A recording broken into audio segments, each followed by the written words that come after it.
পুতিনের হয়ে রাশিয়ার পক্ষ নিয়ে ইউক্রেন যুদ্ধে অংশ নিয়ে প্রাণ গেল ময়মনসিংহের গৌরীপুর উপজেলার ডৌহা খলার মরিচালী গ্রামের ২৬ বছর বয়সী যুবক ইয়াসিন মিয়া শেখের।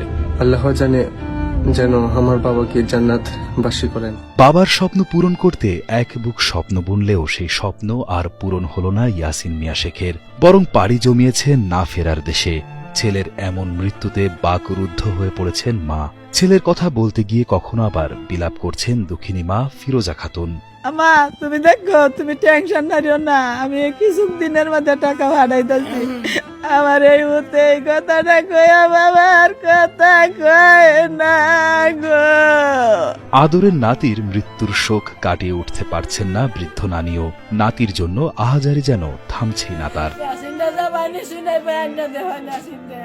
জানা যায় গত ২৭ মার্চ রাশিয়া ইউক্রেন যুদ্ধের মিসাইল হামলায় প্রাণ হারান মৃত আব্দুস সাত্তার শেখের ছেলে ইয়াসিন মিয়া শেখ। তার বাবার স্বপ্ন ছিল ছেলে হবে সেনা সদস্য। সেই স্বপ্ন পূরণ করতে এবং দরিদ্র পরিবারের সচ্ছলতা ফেরাতে গত বছরের সেপ্টেম্বরে রাশিয়ায় পাড়ি জমিয়েছিলেন ইয়াসিন মিয়া শেখ। ভালো বেতনের চাকরিও পান মস্কো থেকে প্রায় ১১,০০০ কিলোমিটার দূরের একটি কোম্পানিতে। ৩ মাস চাকরির পর বাবার স্বপ্ন পূরণের সুযোগ পেয়ে রাশিয়ার সেনাবাহিনীতে সৈনিক হিসেবে চুক্তিভিত্তিক নিয়োগ পেয়ে যোগ দেন ইউক্রেন যুদ্ধে। তবে ভাগ্যের নির্মম পরিহাসে গত ২৭ মার্চ ইউক্রেনের মিসাইল হামলায় থেমে যায় সেই স্বপ্নের যাত্রা। আমি আমার বাবার স্বপ্ন পূরণের যে আশায় আমি অনেকটি প্রায় ৯ বছর পর স্বপ্নটা পূরণ হয়েছে।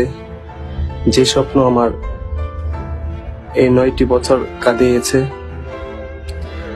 যে স্বপ্ন আমার বাংলাদেশে পূরণ হয় নাই, এই স্বপ্ন দূরপ্রবাসে এসে পূরণ হয়েছে। তার মৃত্যু সংবাদটি পরিবারের কাছে পৌঁছে ১ এপ্রিল ঈদের দ্বিতীয় দিন। সেই থেকে শোকাহত পুরো পরিবার ও এলাকাবাসী। তাদের শুধু একটাই চাওয়া, দ্রুতই মরদেহ পাঠানো হোক দেশে।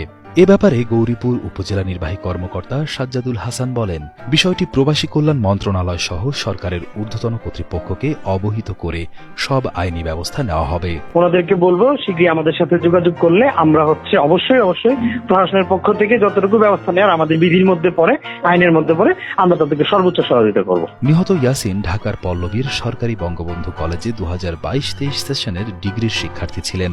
নিহতের পরিবারকে বিএনপির ভাইস চেয়ারম্যান তারেক রহমানের নির্দেশে আর্থিক সহায়তা প্রদান করেছে গৌরীপুর উপজেলা বিএনপি। আমি গৌরীপুর উত্তর জেলা বিএনপির পক্ষ থেকে এই পরিবারকে যতটুকু সহযোগিতা করার, তার পাশে দাঁড়ানির, অতটুকু আমার দল তারেক রহমানের নির্দেশে আমরা এটা পালন করব। তার পরিবারের পাশে আমরা দাঁড়াইব, যতটুকু সাহায্যের দরকার ততটুকু আমরা করব।